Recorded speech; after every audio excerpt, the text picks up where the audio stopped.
안녕하세요. 인터뷰 릴레이 칭찬. 오늘 칭찬 주인공은 더불어민주당 이용선 의원이십니다. 안녕하십니까? 반갑습니다. 네, 반갑습니다. 네. 뵙고 싶었는데요. 아이고. 마침 동료 의원분께서 또 추천을 해주셨습니다.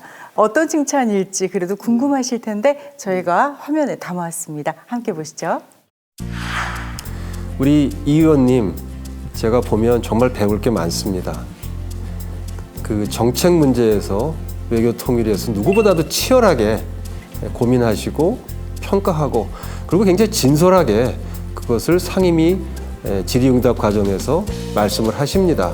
그렇게 하시면서도 치열한 의정 활동을 하시면서도 그 국회의원으로서의 품격 또 인간으로서의 어떤 배려와 따뜻함을 잃지 않으시고 늘 넉넉한 마음을 보여주시는 데 대해서 정말 저는 도저히 따라갈 수가 없다고 생각을 하고 존경합니다. 대한민국 전체를 위한 초당적 외교안보의 길을 만들어 나가는데 그렇게 하기 위해서 우리가 머리를 맞대고 지혜를 모으는데 저도 열심히 하겠습니다. 이용선 의원님이 저를 잘 이끌어 주시기 바랍니다. 칭찬합니다. 안녕히 계십시오. 우리 조태영 의원님께서는 매번 상임위 때마다 보이는 아주 날카롭고 깊이 있는 그 질의랄까, 이 대안 제시가 역시 국민의힘의 대표주자답게 아주 깊습니다. 제가 앞으로 많이 배우면서 같이 우리 남북관계 또 한국의 국격에 맞는 외교관계를 우리 정부가 잘할 수 있도록 또 의회가 할 수 있도록 같이 손잡고 노력했으면 좋겠습니다. 예, 계속 연대와 협력 기대합니다. 감사합니다.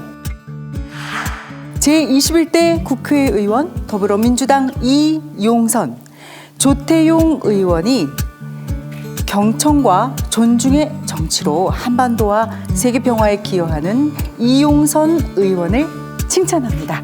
칭찬합니다. 감사합니다.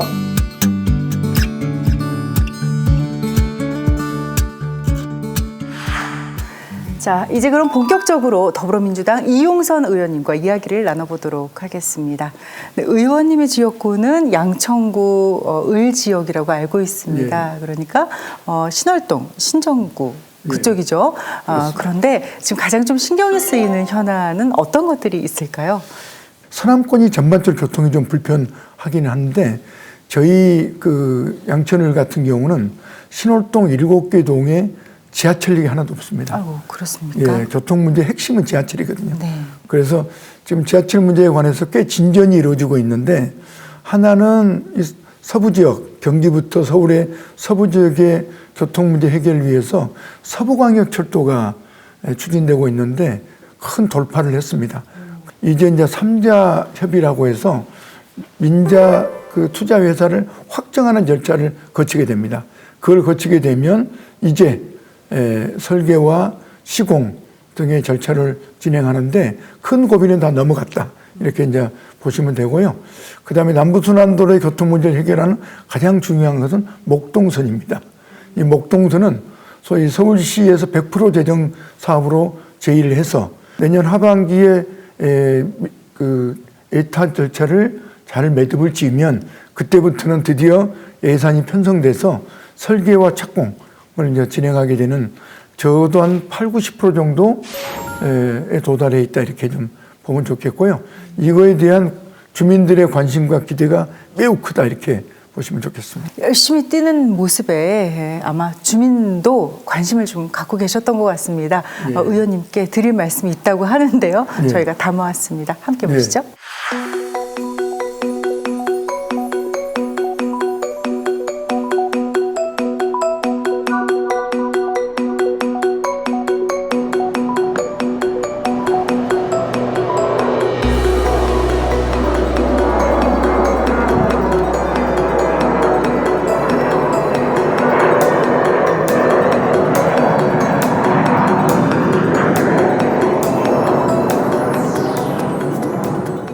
어느 정도로 심각하냐면 사실은 2분에 한 대씩 어쩔 때는 1분에 한 대씩 지나가요. 그것도 06시부터 시작을 해서 23시까지 가능한 시간, 이착륙이 가능한 시간이고요.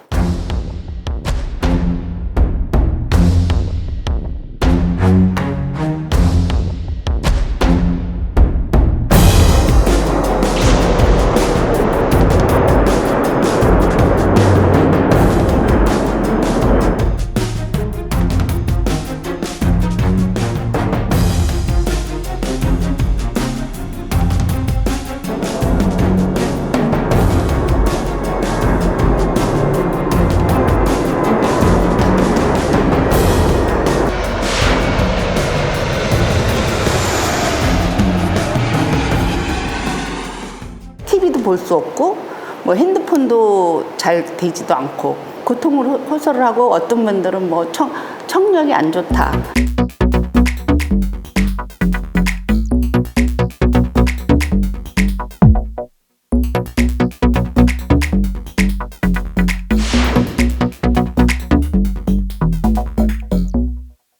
다른 지원도 좋지만 청력에 관한 검사할 수 있는 거. 그다음에 고도 제한이 있다 보니까 내 재산 가지고도 내 마음대로 할 수 없는 게 빌딩을 질 수가 없잖아요.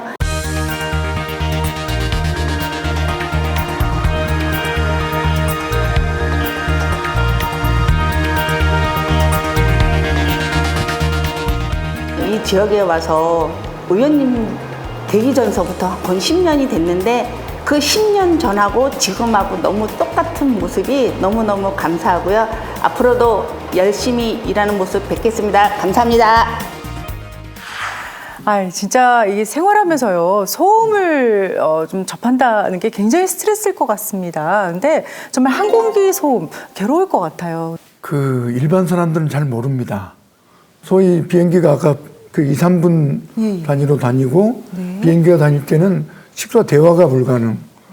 그리고 TV를 못 보기 때문에 그래서 방음창을 하고 문을 닫으면 여름에 더울 거 아닙니까? 네. 그러니까 에어컨 같은 걸 그래서. 지원해주는 네. 이렇게 이제 소음 피해 지역에는 그런 지원을 하고 있죠. 그런 지역인데 그 주민들이 이제 크게 봐서 소음에 관한 것도 하고 그다음에 항로에 위치해 있다 보니까 고도 제한 때문에 그 가까운 쪽은 7층 이상을 질 수가 없어요.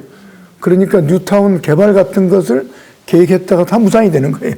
그런 점에 있어서 좀 개발이 가능해지려면 SOC 같은 주로 주차장이라든지 공원 같은 그 SOC 부분은 국가가 좀 그 지원해주는 이런 걸 하게 되면 사업성을 좀 높여주는 효과, 그러면 이제 주택개랑 같은 걸 하게 좋아진다는 것들이 하나 좀 바람이 크고요. 75에크를부터 이제 지원을 하는데 그걸 좀 70에크로 좀 범위를 좀 확장해 달라. 기준선이 있다 보니까 공동주택 같은 경우에 어느 집은 대상이 되고 또 옆집은 안 되고 하니까 그게 이제 그 위화감이 서로 조성되고 갈등이 생겨요. 소위 공동체가 붕괴되는 뭐 이런 요소가 되기 때문에 그런 부분은 이제 제도를 좀 바꾸고 있습니다. 201억 정도가 국고가 지원이 됐습니다만 한 590억 정도의 지원 사업을 벌이고 있는데 앞으로는 한 800억 규모로 국토부도 지원 규모를 늘릴 계획을 가지고 있습니다. 그렇게 해서 주민들의 어려움을 좀 지원하는 노력을 하고 있다는 말씀을 드리겠습니다. 의원님에 대한 키워드를 찾아보면요, 국제 구호 활동에 관한 것들도 굉장히 많습니다. 어떻게 보면은 국제적인 뭐 평화 활동, 아니면 미얀마의 뭐 민주화 정착이랄까, 아니면 아프가니스탄에 대한 뭐 평화 정책이랄까, 이런 것들도 많습니다. 특별히 국제사회의 평화 또 민주 활동에 이렇게 좀 신경을 쓰시는, 마음을 쓰시는 이유가 있을까요? 외통위는 한반도 문제만이 아니라 결국은 국제적인 외교 문제를 같이 다루게 되죠. 미얀마의 쿠데타 이러한 것들이 쿠데타 이후에 발생하는 민주화 투쟁, 시민 불복종 투쟁이 또 군부의 어떤 탄압이랄까 잔인한 억압 상황이 과거 우리 5월 광주도 떠오르고 군부 독재 때 우리의 모습이 많이 떠오르는 거죠. 이런 속에서 국제사회가 빈곤으로 극복하고 또 이런 그 팬데믹 같은 상황을 같이 헤쳐나갈 수 있도록 저희가 역할을 해야 된다 이런 생각이 들고요. 그런 과제들이 유독 최근에 많이 부각되고 있다 이렇게 생각합니다. 네, 자 그래서 이런 의원님의 모습을 지지하는 분이 또 계십니다. 예. 그분의 모습, 그분의 말씀 저희가 담아왔습니다. 함께 들어보시죠. 미얀마에서 오늘 새벽 군사 쿠데타가 일어났습니다. 53년간의 군부 통치를 끝내고 문민 정부를 이뤄낸 지 불과 5년여 만인데요.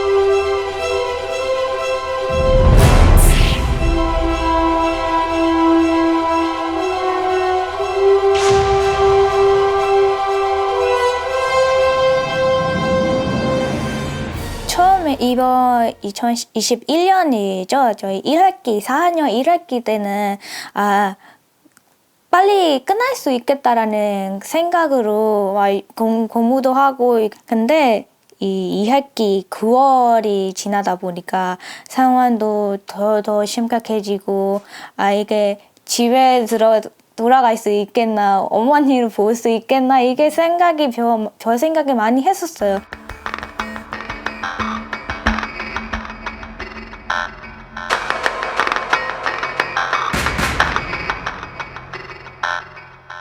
미얀마의 심각한 얘기를 하는데, 제가 이게 얘기를 할 때마다 정신적으로 조금 힘들어가지고 이게 피하려고 갔는데요. 왜냐면 요즘 지난번에도 사람이 불태워버렸잖아요. 10명 정도를 불태워버렸고, 지금까지도 이 내전이라고 해야 하나요? 이렇게 계속 쭉 돼가지고,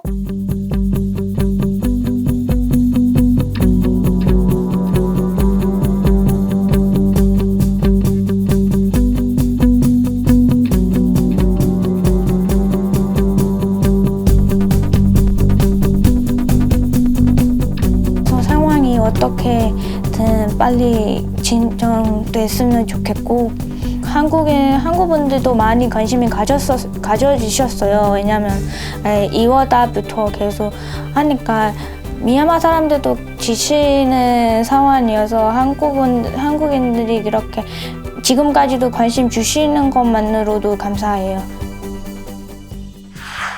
2월 1일 군부 쿠데타 직후에 미얀마 국민들의 이 저항이랄까, 항쟁이 정말 전 세계 깜짝 놀랄 정도로 그 어린 학생들로부터 그리고 그 노인에 이르기까지 전 국민이 하나 돼서 저항하는 모습이 참으로 울렸죠. 거기에 파업과 휴업들이 그 시위 데모만이 아니라 미얀마의 거의 공무원부터 금융 일반 그 기업에 이르기까지 휴업과 파업들이 일반화되면서 금융이 마비가 됐습니다. 그러면서 학생들 학비가 오지 않은 상황이 발생을 했고, 그래서 통해서 교육부랑 협의해서 각 학교가 학비를 유예하거나 여유가 있는 학교는 장학금을 좀 지급할 수 있도록 좀 저희들이 요청을 드렸고, 대부분의 학교가 학비를 유예를 해줬습니다. 공부를 할 수 있게 돼 있는데 생활비가 어려움이 있잖아요. 그래서 이제 금융 쪽에 문제가 발생했기 때문에 한국의 이제 금융 관련 공익재단에 좀 SOS를 쳤습니다. 그랬더니 한 8개월치 매월 30만 원씩 해서 8개월치 지난 연말까지죠. 그 생활장학금을 좀 전달을 해서 한 25억 정도를 지원을 해서 학생들이 우선 최소한의 공부를 할 수 있는 이런 정도 지원을 저희들이 좀 매개를 했습니다. 국제 평화만큼 중요한 것이 또 우리 한반도의 평화가 아닐까 싶습니다. 지금 중점적으로 생각하고 계신 것, 지금 주력하고 계신 부분은 어떤 부분입니까? 하나는 이 종전선언은 우선 북이 호응을 하는 게, 미국과 중국은 일정한 정도의 그 교감을 하고 있다고 지금 보도가 되고 있습니다만, 중요한 것은 북이 동의하려면 핵심은 제재 문제에 대한 돌파입니다. 이런 그 제재 문제를 해결할 수 있는 해법, 즉 중간 합의, 북미 간 그 협상에 있어서 이 문제에 대한 해결 전망이 분명히 나오는 것이 이 종전선언으로 북을 좀 참여시키는, 즉 대화로 견인하는 매우 중요한 요소다, 이런 생각이 들고요. 또 하나는 백신 문제입니다. 이제 북이 코로나 팬데믹에 대한 두려움과 걱정이 너무 큽니다. 한미 간의 협력을 통해서 그 북한 주민들이 적어도 2회 접종이 가능한 규모의 백신, 그 다음에 지금 치료제, 먹는 알약도 나왔지 않습니까? 이런 것들을 좀 통해서 북이 자신있게 문호를 열 수 있도록 만드는 것은 이른바 신뢰 회복하도록 매우 중요하다. 그런 점에 있어서 우리가 이 남북관계, 한반도 평화 프로세스를 또 재개하는 핵심 고리를 풀므로 해서 대한민국이 새롭게 좀 도약하고 웅비할 수 있는 그런 해가 되기를 좀 기대합니다. 네. 자, 이제 마지막 질문을 좀 드려야 될 텐데 21대 국회에서 우리 이용선 의원님께서 나 이거 하나만큼은 꼭 해놓고 싶다, 이루고 싶다라는 꿈이 있으시다면 어떤 게 있을까요? 북미 대화, 남북 대화의 새로운 그 돌파구를 여는 것이 핵심 과제라고 보고요. 국내적으로는 이미 우리가 그 양극화, 자산 격차의 근본 원인인 이 부동산 문제에 대한 해법을 찾아야 된다. 네. 이렇게 보고요. 모두가 저도 동등하게 공생할 수 있는 새로운 대한민국을 여는데 일조를 해야 되겠다고 생각하고 있습니다. 네, 오늘 말씀 감사합니다. 자, 그리고요, 이제 한 분을 좀 추천해 주셔야 됩니다. 예. 동료 의원 중에서 이분 참 좋더라, 좀 칭찬하고 싶은 분이 계시다면 저희에게 살짝 좀 추천을 부탁드리겠습니다. 예, 묘하게 저도 이 제안을 받고 떠오르는 분이 네. 1차 떠오르는 분이 그 국민의 힘이 아니라 국민의 당 우리 이태기 의원이 떠올랐습니다.